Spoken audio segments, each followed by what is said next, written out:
Hyderabad Sindh high court circuit bench Nooriabad में फुर दौरान मज़ाहमत ॻोठाणे खे क़त्ल करण वारे केस में गिरफ़्तार ॿिनि जवाबदारनि जी ज़मानत मंज़ूर करे छॾी। जवाबदार ज़हीर जखरो ऐं मुमताज़ जखरो वकील शाहज़ेब अब्बासी मार्फत ज़मानत लाइ दरख़्वास्त दाख़िल कराई हुई। जस्टिस इरशाद अली शाह ते मुश्तमिल सिंगल बेंच वकील जा दलील ॿुधण बाद जवाबदारनि जी ॿ लख रुपयनि जे एवज़ ज़मानत मंज़ूर करे वरिती। यादि रहे त 2021 दौरान नूरियाबाद में फुर दौरान मज़ाहमत अलीम उर्फ़ गुड्डू पालारी खे क़त्ल कयो वियो हो। पुलिस संदसि सौट जी फ़रियाद ते जवाबदार ज़हीर ऐं मुमताज़ जखरो समेत 4 ॼणनि ख़िलाफ़ केस दाख़िल कयो हो।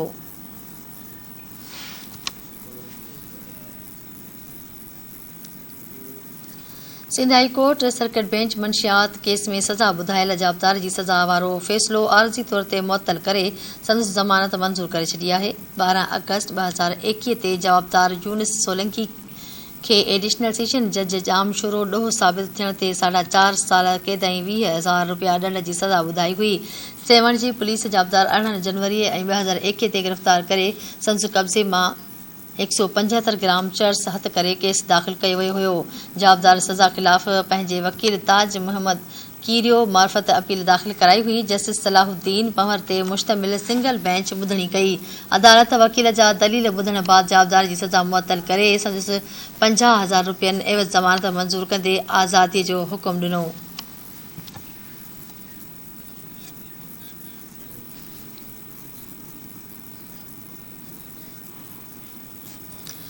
नवाबशाह में 24 खां 30 अप्रैल ताईं ॿारनि खे मुख़्तलिफ़ विचड़ंदड़ बीमारियुनि खां बचाइण लाइ हिफ़ाज़ती टिकनि जो हफ़्तो मल्हाए पियो वञे।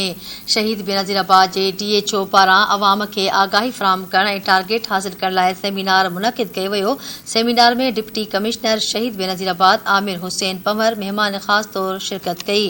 सेमिनार खे ख़िताब कंदे डिप्टी कमिश्नर चयो त हिफ़ाज़ती टुकनि जो मुहिम दौरान वालिदैन खे आगाही ॾियण सां गॾोगॾु संदनि ॿारनि खे हिफ़ाज़ती टुका लॻाया पिया वञनि। हिन चयो त हिफ़ाज़ती टुका लॻाइण सां ॿारनि खे 12 मुख़्तलिफ़ बीमारियुनि खां बचाए सघिजे थो। लेडी हेल्थ वर्कर्स बि हू पोलियो में कोऑर्डिनेशन जियां नेशनल इम्यूनाइज़ेशन मुहिम खे बि कामयाब बणाइण लाइ पंहिंजो भरपूर किरदार अदा कंदियूं। उन मौक़े ते आगाही सेमिनार ऐं डिस्ट्रिक्ट हेल्थ ऑफिसर डॉक्टर दौलत जमाली, ॿारनि जी बीमारियुनि जे माहिर डॉक्टर अली अकबर सयाल, डॉक्टर अल्लाह बख्श राजपर, डॉक्टर असदुल्ला ॾाहिरी ऐं ॿियनि ख़िताब कयो।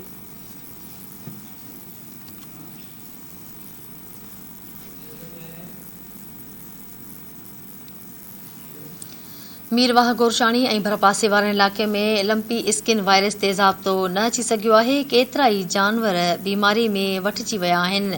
मालवंद ॻोठाणनि मंज़ूर नोदाणी, नूर मोहम्मद नोदाणी ऐं ॿियनि जो चवणु आहे त केतिरा ई जानवर लंपी स्किन बीमारी में मुब्तला आहिनि, पर वैक्सीन कंदड़ अमलो अघोर निंड सुतल आहे। मालवंदनि ख़दशो ज़ाहिर कंदे चयो आहे त वैक्सीन न लॻाई वई त केतिरा ई जानवर मरी वेंदा। ॻोठाणनि जो चवणु आहे त ॻोठ चौधरी ग़ुलाम मोहम्मद ऐं ॻोठ काज़ी साहब दरगाह में लंपी स्किन बीमारीअ जा केतिरा ई केस ज़ाहिर थिया आहिनि। अहिड़ो इतला ॾियण बावजूदि लायो स्टाक खाते जे डॉक्टरनि पारां के बि उपाव नाहिनि वरिता विया।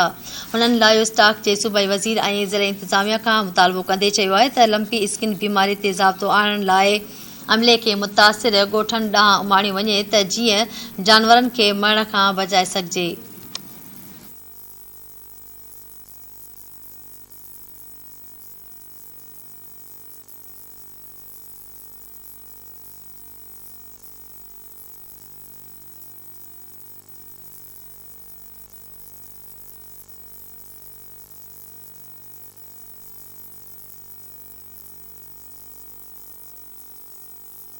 मदेजी जे मुख़्तलिफ़ ॻोठनि में लंपी स्किन बीमारी ते ज़ाब्तो न अची सघियो। केतिरा ई जानवर मरी रहिया आहिनि। ॻोठाणनि पारां वैक्सीन कंदड़ अमले ख़िलाफ़ एहतियाजी मुज़ाहिरो कयो वियो। ॻोठ ख़ुदा बख़्श विरोही वासी कामरान विरोही, मीर दोस्त विरोही ऐं ॿियनि जानवरनि जे सरकारी अस्पताल जे डॉक्टरनि ऐं अमले जे नाजाइज़ ख़िलाफ़ एहतिजाज कयो। मुज़ाहिरीन जो चवणु आहे त लंपी स्किन बीमारी सबबि चौपायो माल मरी रहियो आहे, जॾहिं त जानवरनि जे सरकारी अस्पताल खे ताला लॻल आहिनि। अमलो बि ग़ाइबु आहे। एहतिजाज कंदड़नि मालूंदनि लायो स्टाक ऐं DC शिकारपुर खे अपील कई आहे त जानवरनि जे सरकारी अस्पताल में ड्यूटी न कंदड़ डॉक्टरनि खे मुअत्तल करे ईमानदार अमलो मुक़ररु कयो वञे।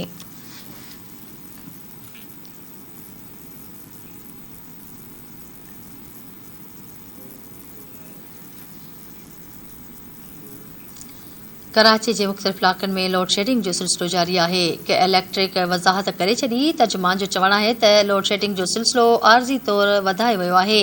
शहर जे नाज़माबाद, सदर, गडाफ, सचल, सफूरा, न्यू कराची, अयूब ॻोठ, लासी ॻोठ में लोड शेडिंग सबबि शहरियुनि जो जीअण जंजाल बणिजी वियो आहे।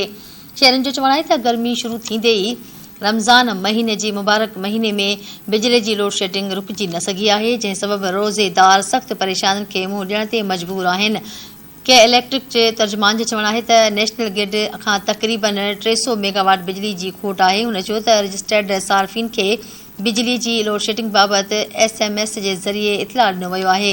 ज़रियनि मूजिबि शहर जे मुख़्तलिफ़ इलाक़नि में रमज़ान महीने दौरान लोड शेडिंग जो सिलसिलो 8 खां 15 कलाकनि ताईं पहुची वियो आहे।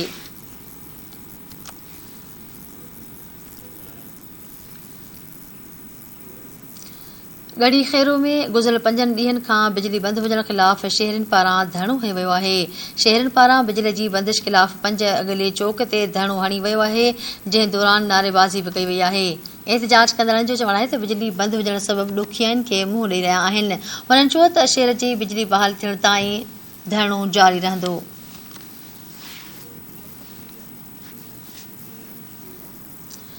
हैदराबाद शहर बदमनी जे वर चढ़ी वियो आहे। 12 कलाकनि में फुर लुट जा 3 वाक़िया पेश आया, जिन ते ॿ ॼणा ज़ख़्मी थी पिया। कासमाबाद जे अमलदार चौक वटि बैंक मां पैसा कढाए घर वेंदड़ शहरी ते फौरन हमिलो करे ॾिनो।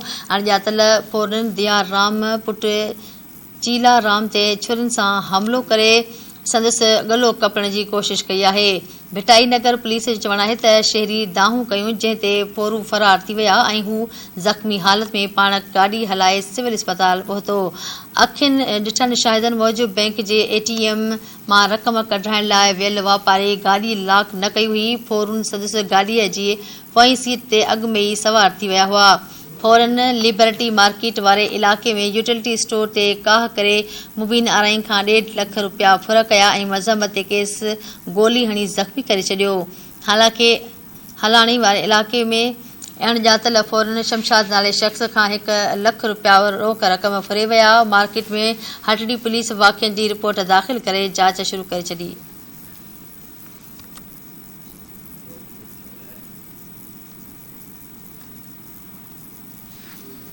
बाडे शहर खे तालुक़े जो दर्जो ॾियण लाइ शहरियुनि पारां टाउन हाल खां हैदर चौक ताईं रैली कढी एहतिजाजी मुज़ाहिरो कयो वियो।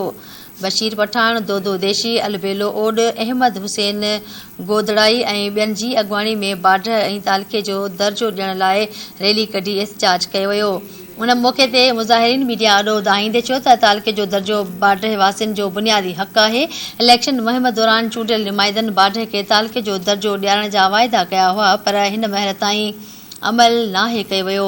हुननि PP चेयरमैन बिलावल भुट्टो ज़रदारी ऐं वॾे वज़ीर सैयद मुरादरी शाह खां पुरज़ोर मुतालबो कयो त बाढ तालुक़े जो फौरी तौर नोटिफिकेशन जारी करे अवाम में फैलियल बेचैनी ख़त्म कई वञे।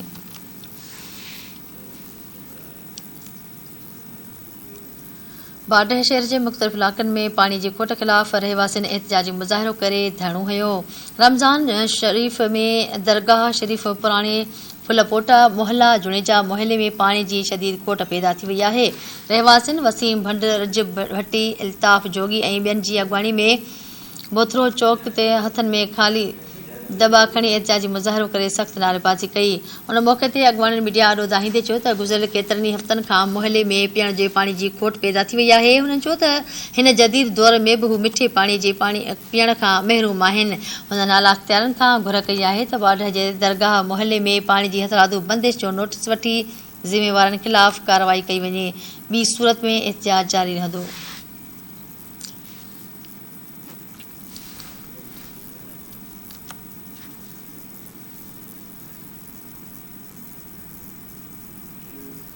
जामशोरो में मेहरान यूनिवर्सिटी जे मुलाज़िमनि खे सालियाने लीव इंक्रीमेंट न मिलण ख़िलाफ़ मेवा जे सॾ ते रैली कढी धरणो हयो वियो आहे। अमले मोहम्मद शोरो ऐं ॿियनि जी अॻुवाणी में यूनिवर्सिटी खां प्रेस क्लब ताईं रैली कढी धरणो हयो वियो। उन मौक़े ते मुज़ाहिरीन मीडिया सां ॻाल्हाईंदे चयो त यूनिवर्सिटी इंतिज़ामिया लीव इंक्रीमेंट हिन वक़्त ताईं जारी नाहे कई, जंहिं सबबि मुलाज़िम सख़्त परेशानी में मुब्तला थी विया आहिनि। उन्हनि चयो त इंतिज़ामिया लीव इंक्रीमेंट ॾियण लाइ मुसलसल आसरा ॾींदी रही आहे, पर अमल नथो कयो वञे। मुज़ाहिरीन चेतावनी ॾे चयो आहे त लीव लाइव इंकेशमेंट फौरी तौर ते जारी न कई वई त इंतज़ामिया जो घेराव कयो वेंदो।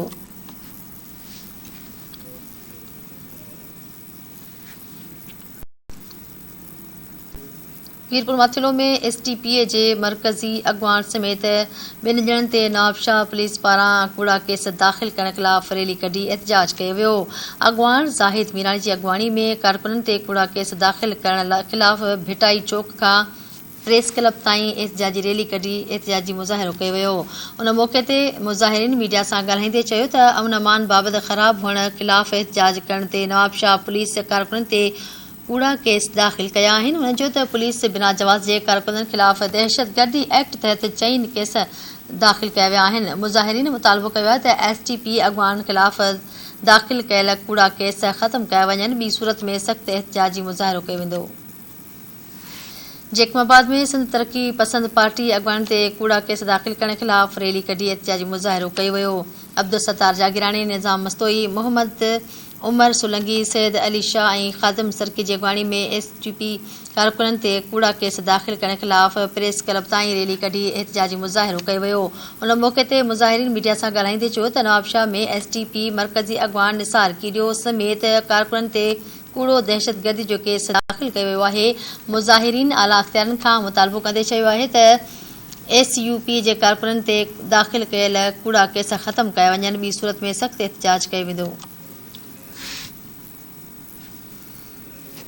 ठुल में सिंध तरक्की पसंद पार्टी जे सॾ ते कारकुननि ते कूड़ा केस दाख़िल करण ख़िलाफ़ रैली कढी एहतजाज कयो वियो। कामरेड सरवाण सिंधी, अस्कर लाशारी, मुमताज़ बुर्रो ऐं ॿियनि जी अॻुवाणी में STP हाउस खां प्रेस क्लब ताईं रैली कढी एहतजाजी मुज़ाहिरो कयो वियो।